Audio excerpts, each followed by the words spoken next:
आइए हम आपको मुस्लिम देश पाकिस्तान में हिंगलाज मंदिर की यात्रा पर ले चलते हैं। हिंगलाज मंदिर पहुंचना अमरनाथ यात्रा से भी ज्यादा कठिन माना जाता है। रास्ते में 1000 फुट ऊंचे ऊंचे पहाड़, दूर तक फैला सुनसान रेगिस्तान, जंगली जानवर वाले घने जंगल और 300 फीट ऊंचा मड़ ज्वालामुखी पड़ता है।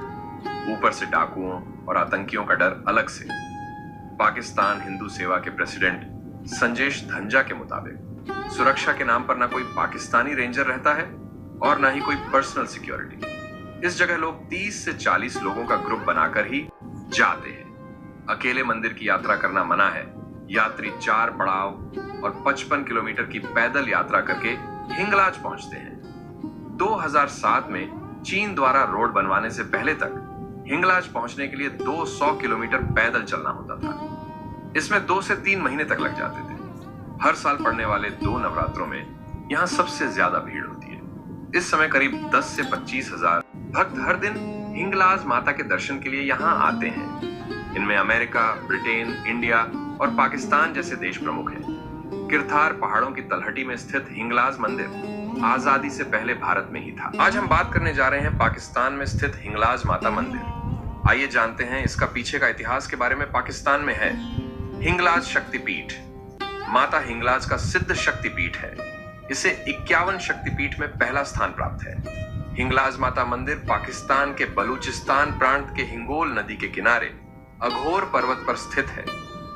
माता सती के 51 शक्तिपीठों में से एक शक्तिपीठ पाकिस्तान के कब्जे वाले बलूचिस्तान में स्थित है। इस शक्तिपीठ की देखरेख मुस्लिम करते हैं और वे इसे चमत्कारी स्थान मानते हैं। इस मंदिर का नाम है माता हिंगलाज का मंदिर। हिंगोल नदी और चंद्रकूप पहाड़ पर स्थित है माता का ये मंदिर। सुरम्य पहाड़ियों की तलहटी में स्थित यह गुफा मंदिर इतना विशालकाय क्षेत्र है कि आप इसे देखते ही रह जाएंगे। इतिहास में उल्लेख मिलता है कि यह मंदिर 2000 वर्ष पूर्व भी यहीं विद्यमान था। पाकिस्तान का जन्म नहीं हुआ था और भारत की पश्चिमी सीमा अफगानिस्तान और ईरान थी।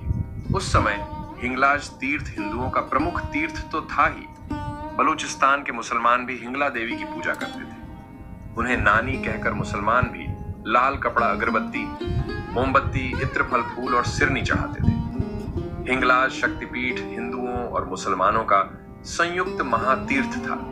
हिंदुओं के लिए यह स्थान एक शक्तिपीठ है और मुसलमानों के लिए यह नानी पीर का स्थान है, चारण वंशी की कुलदेवी। प्रमुख रूप से यह मंदिर चारण वंश के लोगों की कुलदेवी मानी जाती है। यह क्षेत्र भारत का हिस्सा ही था। तब यहाँ लाखों हिंदू एकजुट होकर आराधना करते थे। मुस्लिम काल में इस मंदिर पर मुस्लिम आक्रांताओं ने कई हमले किए, लेकिन स्थानीय हिंदू और मुसलमानों ने इस मंदिर को बचाया।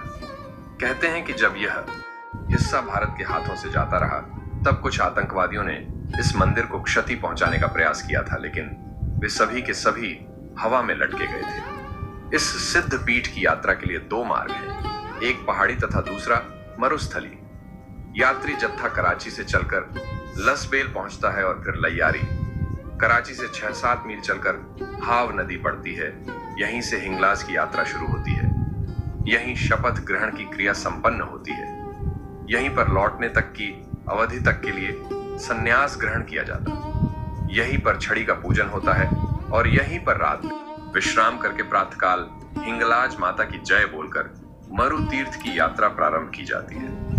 रास्ते में कई बरसाती नाले तथा कुएं भी मिलते हैं। इसके आगे रेत की एक शुष्क बरसाती नदी है। इस इलाके की सबसे बड़ी नदी हिंगोल है, जिसके निकट चंद्रकूप पहाड़ है। चंद्रकूप तथा हिंगोल नदी के मध्य लगभग 15 मील का फासला है। हिंगोल में यात्री अपने सिर के बाल कटवाकर पूजा करते हैं तथा यज्ञोपवीत पहनते हैं। उसके बाद भजन गाकर अपनी श्रद्धा की अभिव्यक्ति करते हैं। मंदिर की यात्रा के लिए यहाँ से पैदल चलना पड़ता है, क्योंकि इससे आगे कोई सड़क नहीं है, इसलिए ट्रक या जीप पर ही यात्रा की जा सकती है। हिंगोल नदी के किनारे से यात्री माता हिंगलाज देवी का गुणगान करते हुए चलते हैं। इससे आगे आसापुरा नामक स्थान आता है। यहाँ यात्री विश्राम करते हैं। यात्रा के वस्त्र उतारकर स्नान करके साफ कपड़े पहनकर पुराने कपड़े गरीबों तथा जरूरतमंदों के हवाले कर देते हैं। इससे थोड़ा आगे काली माता का मंदिर है। इस मंदिर में आराधना करने के बाद यात्री हिंगलाज देवी के लिए रवाना होते हैं। यात्री चढ़ाई करके पहाड़ पर जाते हैं जहां मीठे पानी के 3 कुएं हैं। इन कुओं का पवित्र जल मन को शुद्ध करके पापों से मुक्ति दिलाता है।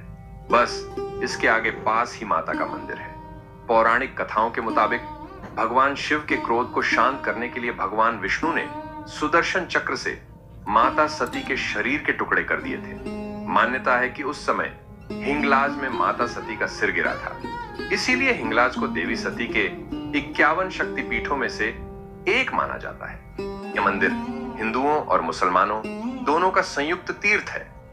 बलूचिस्तान के मुस्लिम लोग हिंगलाज माता को नानी कहकर बुलाते हैं। हिंगलाज माता चारण वंश की कुलदेवी मानी जाती हैं। हिंगलाज माता के भैरव कोट ट्वीशा या भीमलोचन कहलाते हैं। इस मंदिर में भगवान गणेश, माता काली और गोरखनाथ की धुनी भी है। पौराणिक कथा के अनुसार माता सती के दाह के बाद जब भगवान शिव उनके शरीर को लेकर तांडव कर रहे थे, तब उनके क्रोध को शांत करने के लिए भगवान विष्णु ने सुदर्शन चक्र चलाकर मान सती के शरीर के टुकड़े कर दिए थे। मान्यता है कि उस काल में हिंगलाज में माता सती का ब्रह्मरंध्र अर्थात सिर गिरा था। शिव के मोह को भंग करने के लिए भगवान विष्णु ने अपने चक्र से सती के देह के टुकड़े कर दिए। जहां जहां सती के अंग गिरे वो स्थान शक्तिपीठ कहलाए। मान्यता है कि हिंगलाज शक्तिपीठ में देवी सती का सिर गिरा था। हिंगलाज माता को एक शक्तिशाली देवी माना जाता है जो अपने सभी भक्तों के लिए मनोकामना पूर्ण करती है। जबकि हिंगलाज उनका मुख्य मंदिर है। मान्यताओं अनुसार यहां माता का शीश गिरा था। इसकी शक्ति कोठरी भैरवी कोटवीशा है।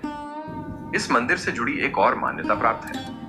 कहा जाता है कि हर साल इस स्थान पर सभी शक्तियां एकत्रित होकर रास रचाती हैं और दिन निकलते ही हिंगलाज माता के भीतर समा जाती है। इस मंदिर पर गहरी आस्था रखने वाले लोग का कहना है कि हिंदू चाहे चारों धाम की यात्रा क्यों ना करे, काशी का पानी में स्नान क्यों ना कर ले, अयोध्या के मंदिर में पूजा पाठ क्यों ना कर ले, लेकिन अगर वह हिंगलाज देवी के दर्शन नहीं करता तो यह सब व्यर्थ हो जाता है। वह स्त्रियां जो इस स्थान का दर्शन कर लेती है उन्हें हाजियानी कहते हैं। उन्हें हर धार्मिक स्थान पर सम्मान के साथ देखा जाता है।